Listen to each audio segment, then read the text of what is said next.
Tadvaram Paryaya Vidmahe Jnanalingeshwaraya Dhimahi Tanno Guru Prachodayate Om Yoga Maharishi Dr. Swami Geetananda Giri Guru Maharaj Ki Jai. We continue our journey of the Bindus. The Bindus that are these focal points of consciousness. And in the Bindu Sadhana, what we are doing is that we are trying to consciously bring our mind to focus on these points. It is like you are trying to activate a seed that is dormant. There is a seed, and that seed has the potential, but it is dormant potential. And when the mind flows onto that seed, the seed comes alive. So the Bindus exist, but they are potentials. It is only when you contemplate them and when you focus your mind by choice on them that they sort of are activated for you. It is like you have put the switch on. Electricity exists, but the fan wasn't running. The light wasn't on because you did not put on the switch. Putting on the switch is what we do when we are doing the Bindu Sadhana. So the Bindu Sadhana, when we say you're activating the Bindu is already active at its level of consciousness. We are disconnected from it. So when we contemplate the Bindus, it is like we are putting on the switch. We are connecting the wires. We are connecting our consciousness to the consciousness of the Bindu itself. This is also true for the Panchakosha. Because we often talk about the Panchakosha and they are described as sort of manifesting for everyone. And Ammaji some years ago described them as potentials. So the thing is that it doesn't mean that all the koshas are working for everyone all the time. And I think that is a very important thought to keep in mind because it will help you understand a lot of people better. The potential of the Panchakosha exists for everyone. So there's no one who doesn't have a potential Panchakosha. But whether the Panchakosha is actually manifesting for everyone is the question. Everybody has a Annamaya Kosha. And that is quite a taken for granted part because we see people. We can see them, we can experience the fact that they are there. And they really make sure you know they are there. So the Annamaya Kosha is very strong. To some extent, the Pranamaya Kosha is also manifesting in most people because they are moving around. They can lift their hands and they can lift the leg and they can turn the head and, the heart is beating and they are breathing. So yes, for most people, the Annamaya and Pranamaya are definitely working. The switch is on. Manomaya, you start to wonder about it. Whether Manomaya Kosha is on in many people. But to some extent, yes, their mind at a rudimentary level at least is working enough to see things, experience things, and you send them an email, they send you back. So, okay, maybe Manomaya Kosha is working. You call them out and they respond to you, so maybe Manomaya Kosha is working. There are people who you call out to them and they don't even respond.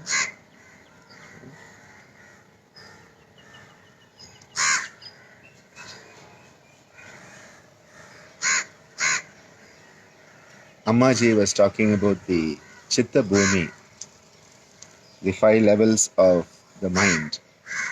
Moda,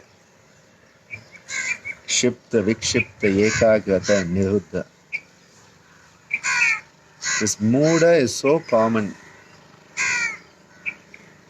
The Moda is so common, it is very, very difficult. Very, very difficult to deal with the Moda because it's so dull, so inert. It's like you're talking to a stone. So anyway, Annamaya Kosha, Pranamaya Kosha, Manomaya Kosha, more or less are manifesting in most people. Now comes the Vijnanamaya Kosha and Anandamaya Kosha. You see, the Vijnanamaya Kosha is that part of us, the potential part of us, where we have the power of choice. So we can choose. That is what truly makes us human, the power of choice. Because most animals are caught in the claws of instinctive behavior. So they are just behaving as per the instinct, their programming. A dog is barking. A cat is tearing up your curtains. A lion is chasing a deer and eating it. A monkey is climbing the trees and eating bananas. A dolphin is swimming in the ocean and playing along as the boat goes by. It is also going with the boat. All of this is instinctive conditioned behavior. And there's nothing wrong in it. The beauty of it is they are just being themselves. Now, as a human being in the process of evolution to being human, we have been gifted the power of choice. And the power of choice is the superpower of being human. We always want to be Superman and Batman and Spider-Man and Iron Man and Hulk. I remember as a kid, I liked Superman a lot. And so what I used to do was I used to take my father's orange dhotis. He just had a few. In fact, my father, Swami Geetananda, Swamiji didn't really have too many things. He had a couple of orange dhotis, a couple of orange kurtas. He had his Rudraksha mala. He had a watch that was this type, and that's why I also like these watches. Something like this was a watch he used to wear. So for me, this is what a watch is. The other things are not watches.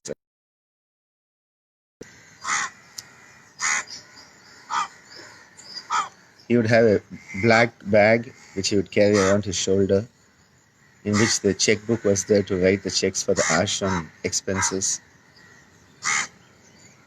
He had a ordinary pair of chappals.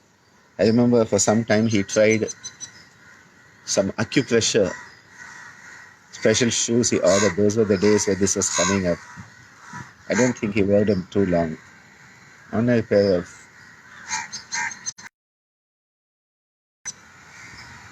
That was virtually all that he...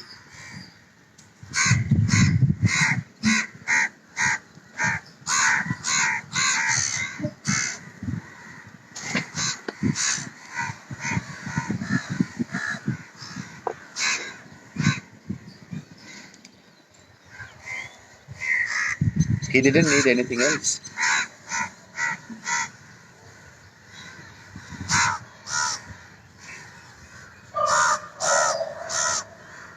And when we put him in Samadhi, his watch and these few things,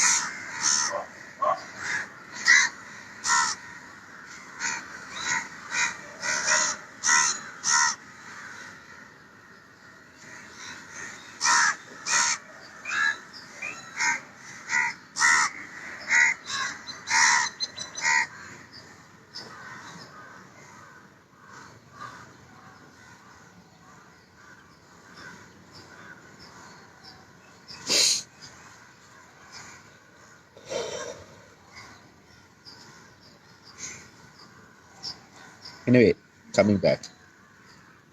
Me, a kid, Swamiji, few dhotis.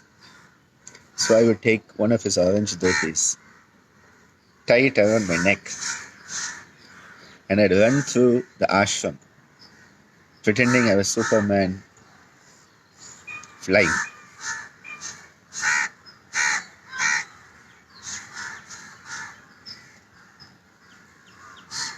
You always hope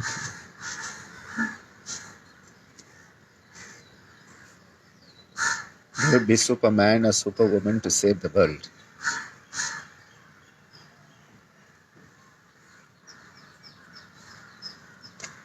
We are all Supermen and Superwomen.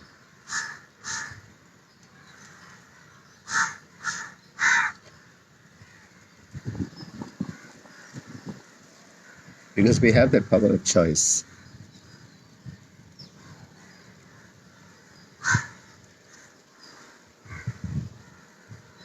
What do we choose with it? We human beings, we think choice means voting in an election for one of the worst one of the best out of the worst choices we have. The best of the worst is how we call it. We think choice means going to the supermarket and making a decision on which of the 27 varieties of toothpaste there are, choosing one of them. We think choice means choosing what dress to wear today. The biggest choice we have is where are we going to focus our mind. This powerful tool that we have been gifted with as a human being. The mind is such an amazing tool. Imagine, the mind is faster than light. The mind is more powerful than anything we know. And when that all scattered mind, sarvartha, can be brought to a focus, ekagrata, that is why we have to move from muda to kshipta to vikshipta to ekagrata. That mind becomes a laser beam of focus. And now you have the bindus, those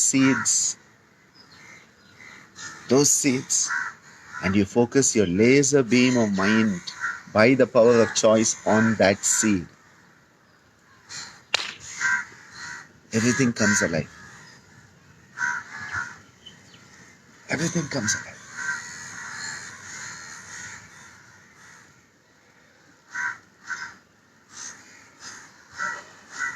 As I keep on saying again and again, beautiful statement came to me from a friend the other day. The mind is like Velcro for negativities and Teflon for positivities. Can we reverse that? By choice.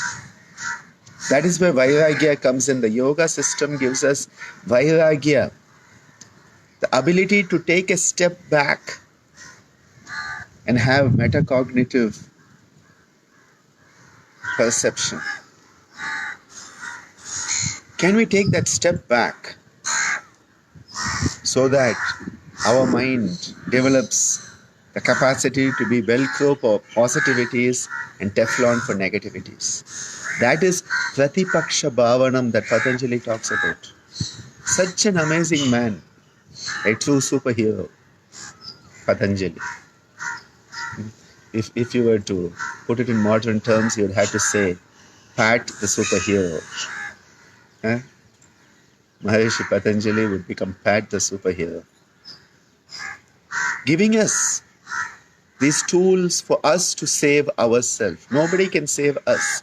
We have to save ourselves. It has to come from inside. That is why yoga and yoga therapy is always about empowering the individual to save themselves. You cannot save anyone. And that is why when people run around saying, I am a healer, healing people, I'm like, who are you healing?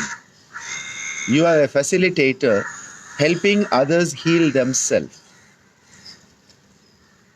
You can only enable others, empower others to heal themselves. As they say, the guru can only show the way. The student has to walk.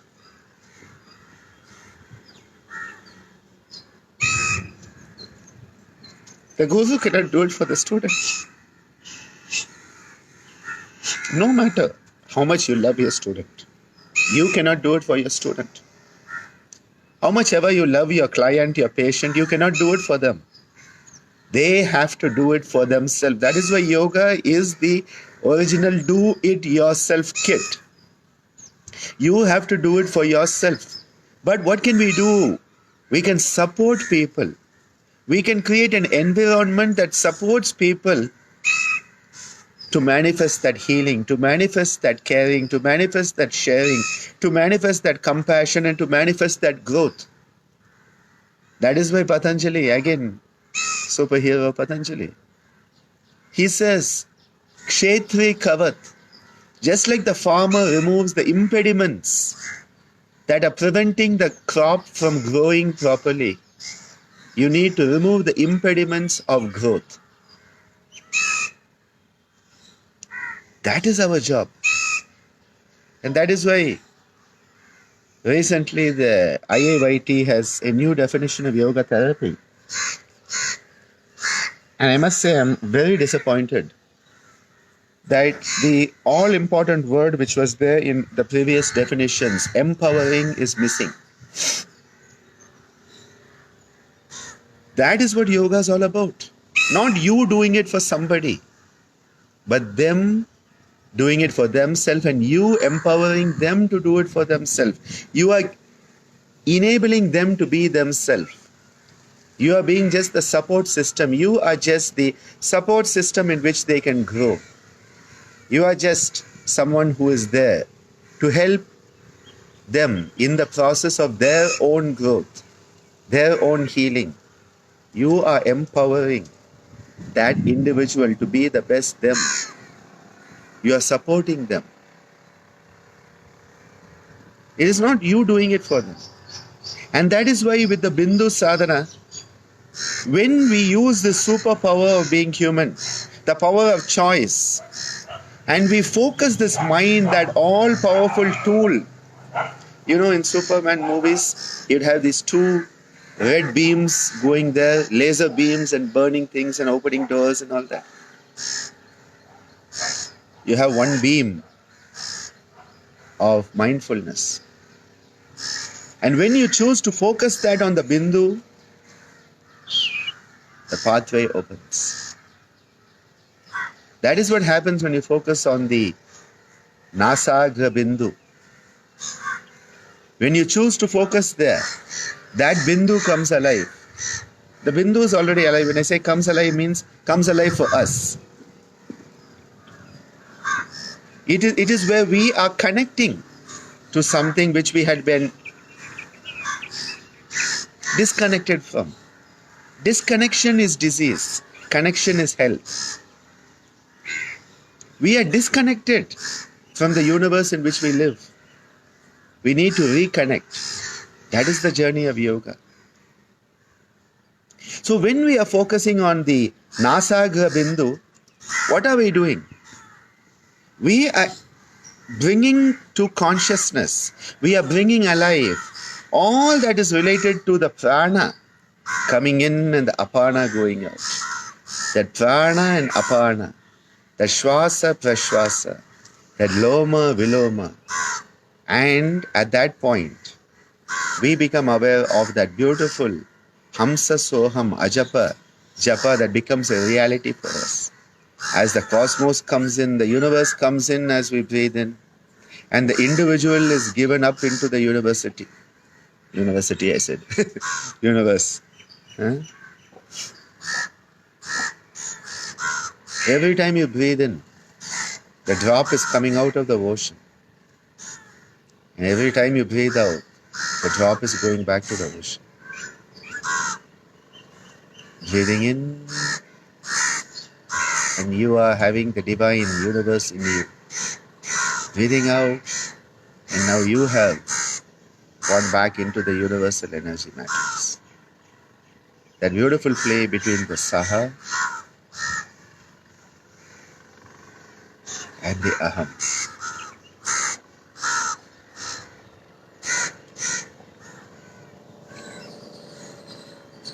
These lofty philosophical concepts,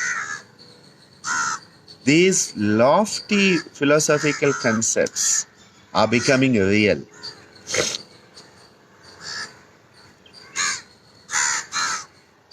People think these are concepts. Yes, but those concepts are made real. The ideal is made real. That is what yoga is about.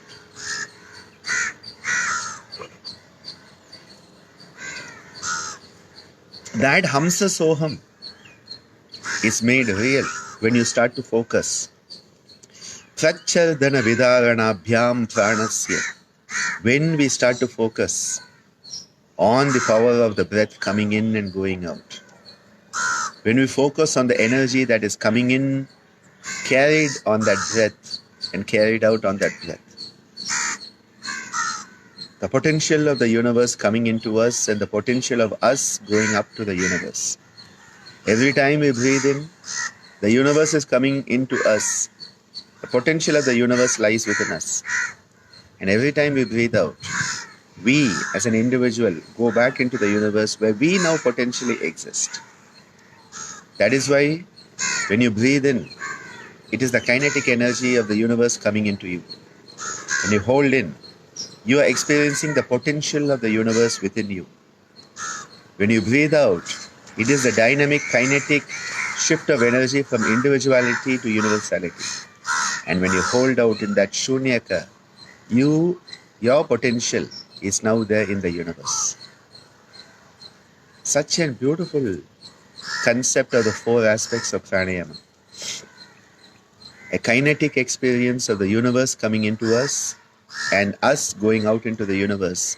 And when we hold it in, we experience the potential of the universe in us. And when we hold it out, we experience our potential in the universe. And when we are focusing on this, when I am focusing on this, what am I doing? By empowering my mind to flow into this Bindu, all these concepts, I'm giving them a chance to sprout. And yet, counts woman, all that we can do now is work on them. But when we start to let our mind focus on them, we are empowering it. We are watering that seed. We are giving it the right nutrition. And that seed of consciousness can grow in us. That is where the power of where we focus our mind is so important. When we focus at the Bhru Madhya, all those concepts are coming alive. When we do the Prana Kriya, and as we breathe out, we go out, as we breathe in, we go out, breathe out, we come back in. Remember, you're going out with the senses, but then you're bringing them back.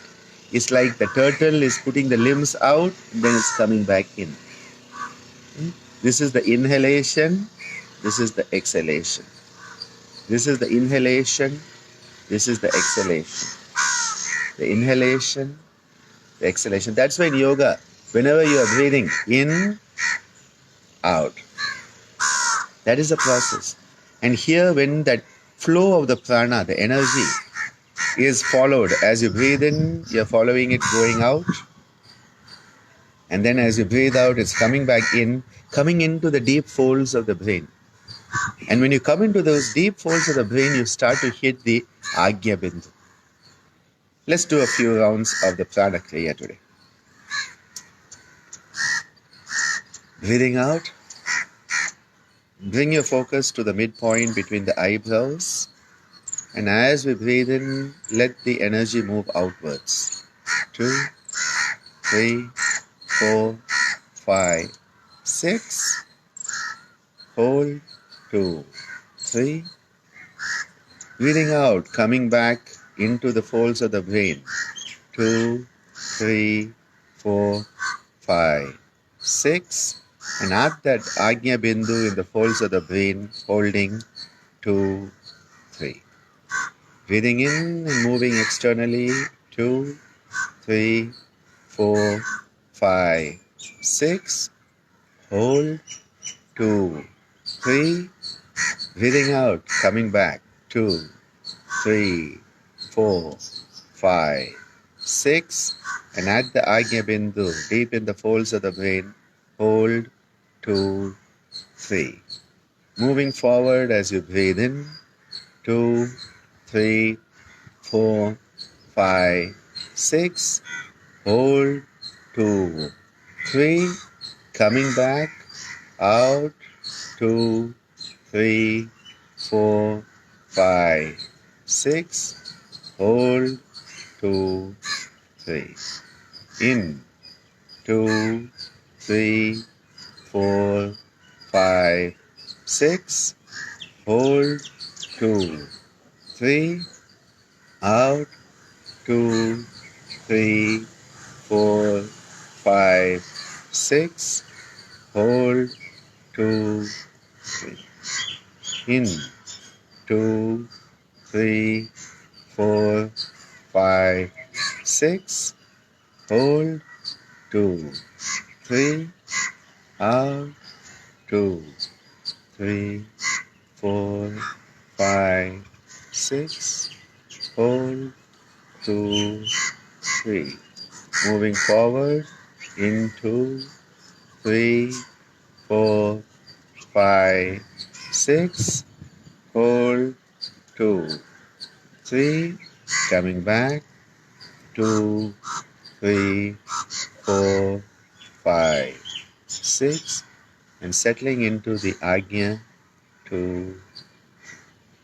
Now in that deep folds of the brain point, the Ajna Bindu, let your mind reside there,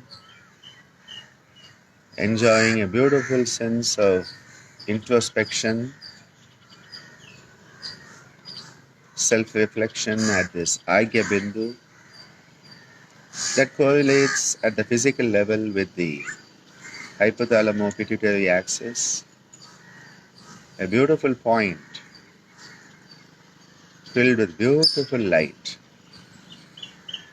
This Jyoti, this light, is Vishoka, without any pain, suffering or glare. Just luminosity itself. Often also called Murda Jyoti or Murdini Jyoti. Letting this beautiful light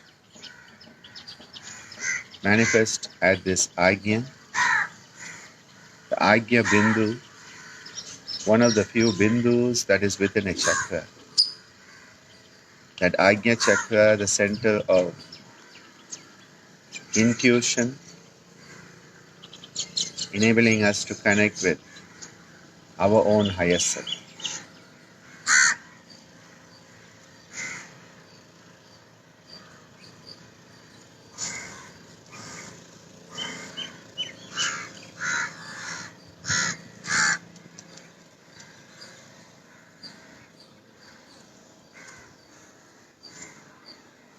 Begin to move your fingers a bit, rubbing the palms together, generating a nice warm pranic solstice, placing the hands over the eyes, the forehead and the head, coming back to the externalized world. Thank you for being with me today. We will take this forward over the next few days. And just remember, yoga is the process of making the ideal real. And all these high concepts can become actual experiences for us through our own sadhana. Sadhana is the currency through which we tap into these experiences. Keep on the path. Keep on the path.